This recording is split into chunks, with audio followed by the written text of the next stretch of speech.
Thank you for listening to Depictions Media Radio.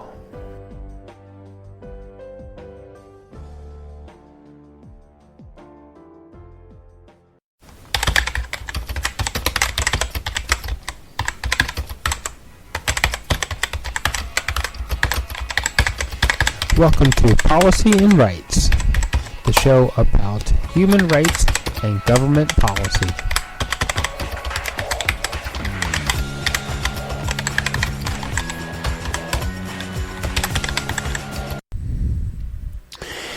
Okay, so we have Judy Darcy up, and she is going to talk to us about a program called Foundry. And Foundry is there to support our youth in mental health and helping them with addictions problems and things that go along with the mental health issues that are actually out there.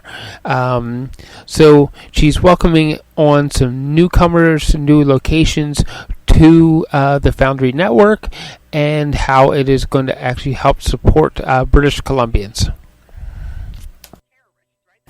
Good morning, everyone, and I'd like to begin by acknowledging that we're on the traditional territory of the Musqueam, Tsleil-Waututh, and Squamish peoples. It's wonderful to be here with you today, with all of you here today virtually, to enjoy this exciting announcement about improving mental health and substance use for young people in our province.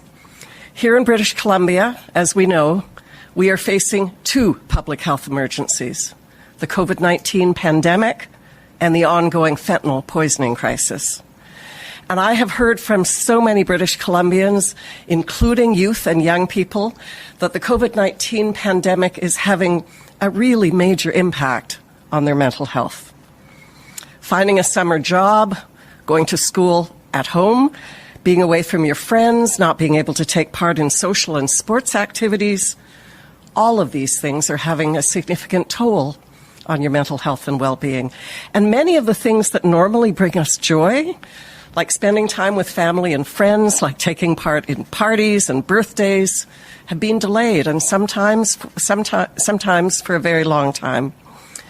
Many youth are in need of support more than ever before. And today I'm here to tell you that there is hope, that greater support for young people is coming to your community, to 8 new communities across BC. During this challenging time, we do have something to celebrate, and that brings me to why we're here today. I am thrilled to announce that 8 more locations are going to join the Foundry Network for a total of 19 Foundries across BC. Yes, that's right, 19 Foundry Youth Centres across BC. And I want to offer a warm and enthusiastic welcome to Langley, Port Hardy, Squamish, Comox Valley, Williams Lake, Burns Lake, Cranbrook, and Surrey.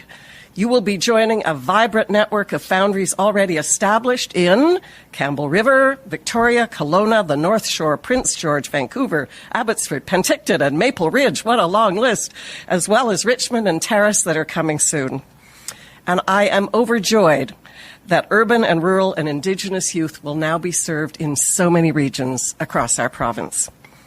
Foundry supports thousands of youth aged 12 to 24 by providing the health care, the mental health and substance use services they need and deserve in an environment that is welcoming, that is supportive, and that is non-judgmental, where youth can get the help they need when they need it. And most importantly, this is a big win for youth and families who will be able to access these services in their own communities, close to home and close to family and friends. I know an enormous amount of work has been done to get us to this moment, and it is a monumental moment indeed. There are so many people who've played a vital role in getting us to this place, in making Foundry the successful model that it is today. 3 of those inspiring people are here today to celebrate this wonderful announcement: Saren Frisky, Jessica Sewell, and Dr. Steve Mathias. And I really want to acknowledge the way that Foundry has stepped up big time to support young people during COVID-19. You know, it was on April 7th, literally 3 weeks after the pandemic was declared, that Premier and I announced $5 million in funding for mental health virtual supports. And Foundry has been an absolutely critical partner in standing up those virtual health supports for youth quickly. Foundry is now providing virtual services, including vital drop-in counseling and peer support sessions by phone, by video, and by online chat. And those services will be expanded even further to include primary care as soon as possible. And as more restrictions are lifted in the coming weeks and months, as we move slowly towards a new normal, I know that the 8 new Foundry centers that we're announcing today will be absolutely vital. Because at Foundry, no matter which center you visit, whether you visit in person or virtually, youth and their families get a sense of community. They get a sense of belonging. They can access services from qualified professionals, and very importantly, they can get the support they need directly from their peers. When young people walk through the doors of Foundry, they know they're at the right place, period. You can feel it. It's in the air, it's in the surroundings, it's in the way every person is treated with dignity and respect and without judgment. Last year, Premier John Horgan and I announced a Pathway to Hope, our roadmap to improve mental health and substance use supports for all British Columbians. And I can tell you, when it comes to child and youth mental health, we are moving full steam ahead. Congratulations again to the entire Foundry family. Today is a testament to your hard work, your dedication, and your drive to help young people not just survive, but thrive. I look forward in the months and years to come to hearing the inspiring and uplifting stories of the many youth that will have been helped thanks to these 8 new Foundry centers. It is so wonderful to be here with folks from Foundry for this important announcement today.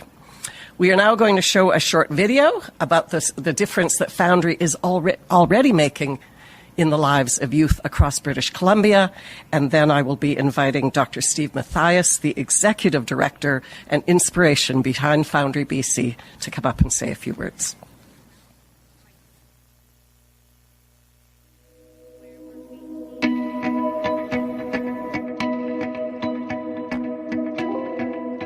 On behalf of the Langleys and Encompass Support Services Society, we are excited to welcome Foundry to Langley. We just can't wait. Welcome, Foundry. Welcome, Foundry. Keep it you Foundry. Welcome, you have Foundry. Welcome, Foundry. Welcome to the Foundry. Welcome, Foundry! The Caribou Tacoma Child Development Center and the community have been patiently waiting for you.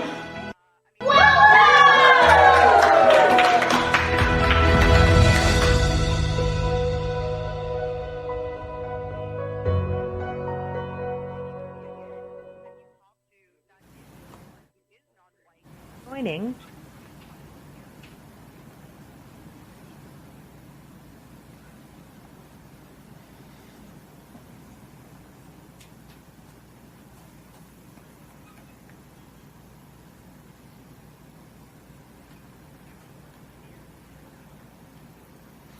Thank you, Mr. Darcy. I want to acknowledge, first of all, on behalf of Foundry, the incredible work done by our leaders in government and public health through the recent COVID pandemic, particularly Premier Horgan, Ministers Dixon, Darcy, and of course our colleague, Dr. Bonnie Henry. We're grateful for the thoughtfulness and measured approaches during a unique time in our history, one that will forever be marked by the pause it forced us all to take, to reflect on the people who were dear to us, the activities that kept us vital, and the liberties that we may have taken for granted. I also want to thank and acknowledge the work done by my colleagues, brothers and sisters in healthcare and essential services, particularly those service providers at our Foundry centers who adapted, shifted, and adopted while keeping their doors open, either at their storefront or virtually, and for their compassionate care provided to the young people and families we serve. I want to highlight that in British Columbia, while we have been struck by both a pandemic and a toxic fentanyl epidemic, we cannot forget that for over 20 years we've been concerned in BC and in Canada about the mental wellness and well-being of our young people. So much so that in 2014, a provincial select standing committee on child and youth mental health was struck to examine this issue. And in that nonpartisan report, it was noted that child and youth mental health services suffered from long-standing institutional fragmentation, that young people, particularly those in their teens and early 20s, were falling through the cracks and struggling to find help for mental health or substance use concerns. In these past months, with all our Zoom meetings and social isolation, it's easy to forget that well over 140,000 young people in our province every year suffer from mental health or substance use concern. In 2020, the year of COVID, quarantine, school dismissals, sport and recreation cancellation, employment layoffs have done nothing to improve the lives of thousands of parents struggling to help their children, their teenagers, and their young adults before they lose all sense of hope. Further, it isn't inconceivable that we will recognize this generation of young people as the group that sacrificed the most to flatten the COVID curve. The issue of mental health, wellness, and well-being, one that has remained unaddressed in most of our country, requires investment, systemic change, and institutional reform. Thanks to the leadership of our government and minister, and through the Pathway to Hope plan mentioned just minutes ago by Minister Darcy, Foundry, established in 2016 as a whole province initiative, is intended to support the changes needed to ensure that young people and their families know where to go or who to contact when they have a question, a challenge, or just need to talk to someone. Currently, 9 Foundry centres are open, with 2 more in Terrace and Richmond opening this summer. Located in these centres are groups of wonderful people from a multitude of community organizations who come together to work as one team under the growing network and increasingly familiar name, Foundry, as in, I found what I'm looking for. I am so pleased and humbled to announce today that our Foundry family is expanding to include 8 incredible nonprofit organizations, their partners, 8 more communities where young people, families, and care providers will be engaged, empowered to voice their opinions and thoughts, and to lead the transformation in their community. The Foundry Network welcomes Carrier Sekani Family Services, their partners, and the youth and families of Burns Lake. North Island Crisis and Counseling Center, their partners, and the youth and families of Port Hardy, Mount Waddington. John Howard Society of North Island, their partners, and the youth and families of Comox Valley. Pacific Community Resources Society, their partners, and the youth and families of Surrey. And Compass Community Services Society, their partners, and the youth and families of Langley Township and City. Sea to Sky Community Services Society, partners, and the youth and families of Squamish and the Corridor. Caribou Chilcotin Child Development Center Association, their partners, and the youth and families of Williams Lake. Tanaxa Tinbasket Child and Family Services Society, their partners, and the youth and families of Kimberley Cranbrook. Over the next month, these organizations and communities will don their hard hats as they support the growth of their local network of services and create spaces purpose-built for their young people and families. And in the end, each of these centers will offer counseling, mental health and substance use services, peer support, physical health resources, and social services, easily accessible, giving hope to youth and families. Now, as I mentioned earlier, meaningfully engaging young people and their families is a critical ingredient in the Foundry special sauce. And so to talk more about this is the amazing Sarin Frisky, our Provincial Youth Engagement Coordinator. Sarin?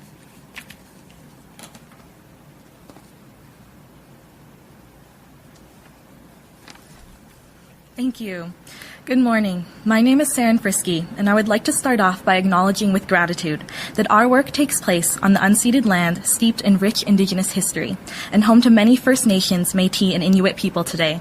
We recognize and respect Indigenous people as traditional stewards of this land and the enduring relationship that exists between Indigenous peoples and their traditional territories. As a youth engagement coordinator at Foundry, I have the privilege to work directly with young people across BC who will one day be and who are currently leaders in their communities. I have been able to witness the incredible projects, causes, and passions of these young people and support them along the way. These young leaders are members of the Organizational Governance Youth Advisory Council, or OGYAC for short. The purpose of this council is to further support youth input and involvement, and the OGYAC aims to strengthen youth in leadership, working directly with Foundry's central office. OGYAC members have the opportunity to co-lead council operations and co-create a youth advisory council targeted to their specific needs. This provides space for members to identify any training or development opportunities of interest, as well as collaborate with other youth representatives from Foundry centers across the province. Last summer, Foundry Central consulted with the OGYAC and provincial family ambassadors to ask them what would be important for us to consider about expansion. Their advice helped to shape our overall process.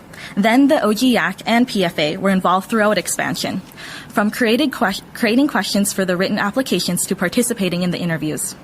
Last fall, we had an evaluation panel made up entirely of youth and families, reviewing the expressions of interest. And in March, our OGYAC and PFA helped to facilitate the in-person convening session. As you can tell, we truly care about youth engagement, and it defines every single aspect of our work. At Foundry, principles of youth engagement are core building blocks, from research to services to program development and even the colors featured in a Foundry Center. It's all youth and family informed, and we are grateful for the members of OGYAC and PFA for their invaluable insight and expertise on the expansion of Foundry Centers. The future of our organizational governance Youth Advisory Council will be committed to reflecting the population of BC, ensuring each of us has representation and opportunities to be seen and heard. The new communities where each center is situated will share in strength, resilience, and knowledge to make sure Foundry is a place where youth can gather and find the services that they need. We should seek to harness the innovative spirit of young people in addressing our development challenges. And this is a commitment at Foundry. Youth hold the power to shape the dynamics of the world. And if we want change, we must provide leadership support for youth in making change possible. At Foundry, we also recognize and are prepared to put in the work to ensure we are a place where all youth of any background can access services and find support. We are committed to creating the space for Indigenous peoples to lead the way to self-determination, healing, and wellness while working in partnership with Indigenous communities and nations to embed Indigenous wellness models into our practice. I want to ensure that all Indigenous peoples have access to culturally safe, comprehensive, and supported models of healthcare and wellness that affirms, facilitates, and restores the well-being of our people, and which contributes to reconciliation and culture building. This is no small undertaking, and we understand its incredible importance, and we want to listen to Indigenous youth across BC. But enough from me. I now have the absolute pleasure to introduce one of our Foundry OGYAC members, Jessica Sewell. Jessica has been connected with Foundry for 3 years and has been involved with both her local Youth Action Committee in Victoria and the Provincial Youth Advisory Council. Her main focus has been in educating youth about the opioid crisis through her harm reduction-based organization. She believes in accessibility, respect, and the power of a conversation. Jessica has been part of the convening and expansion process in choosing the 8 new center locations and is so excited to see them go forward and help more youth. Welcome, Jessica.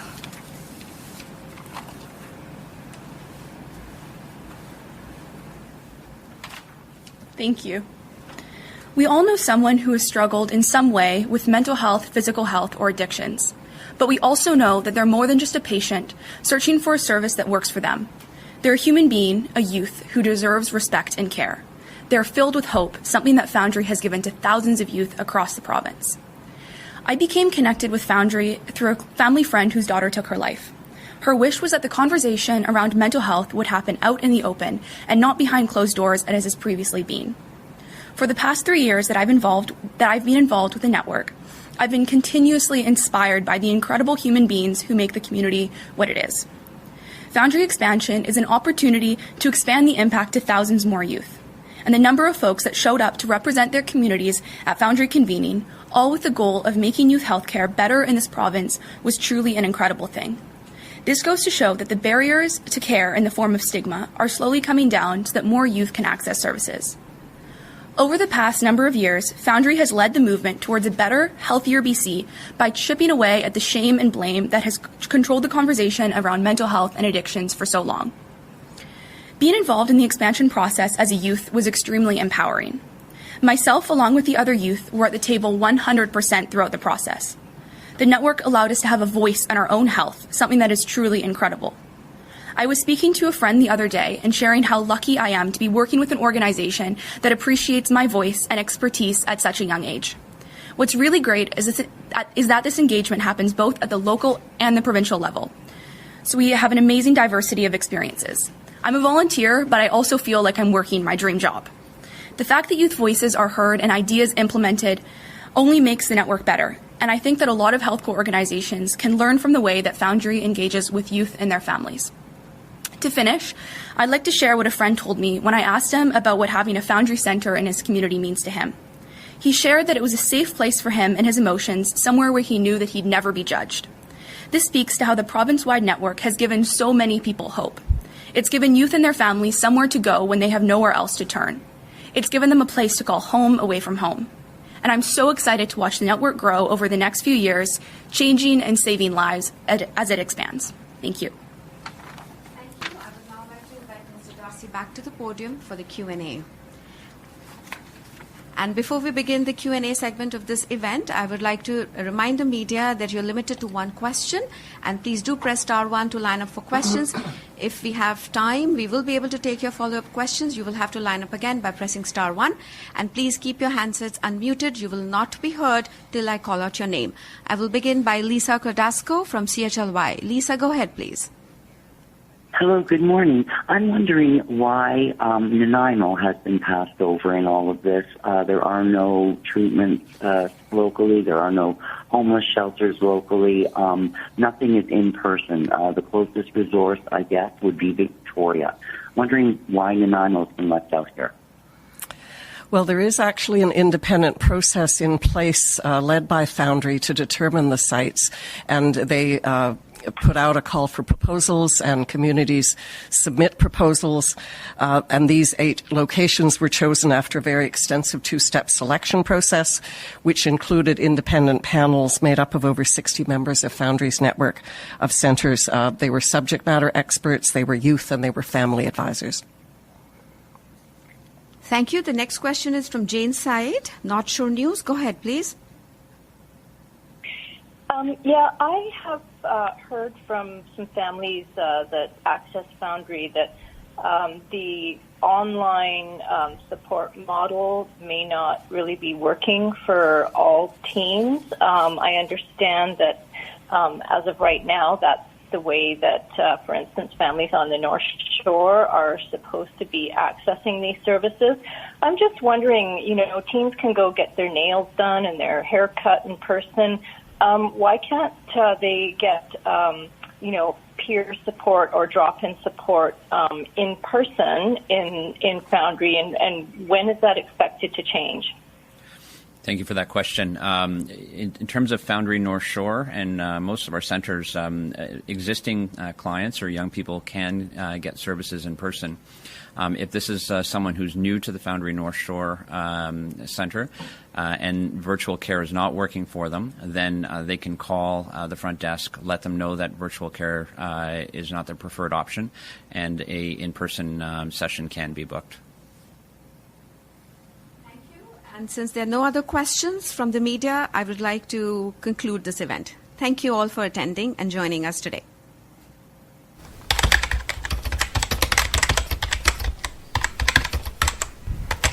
We want to thank Meet Fox for providing us with a platform to record our interviews.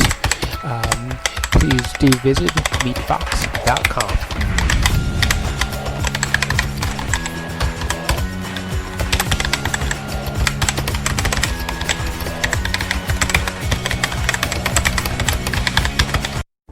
This show has been produced by Depictions Media.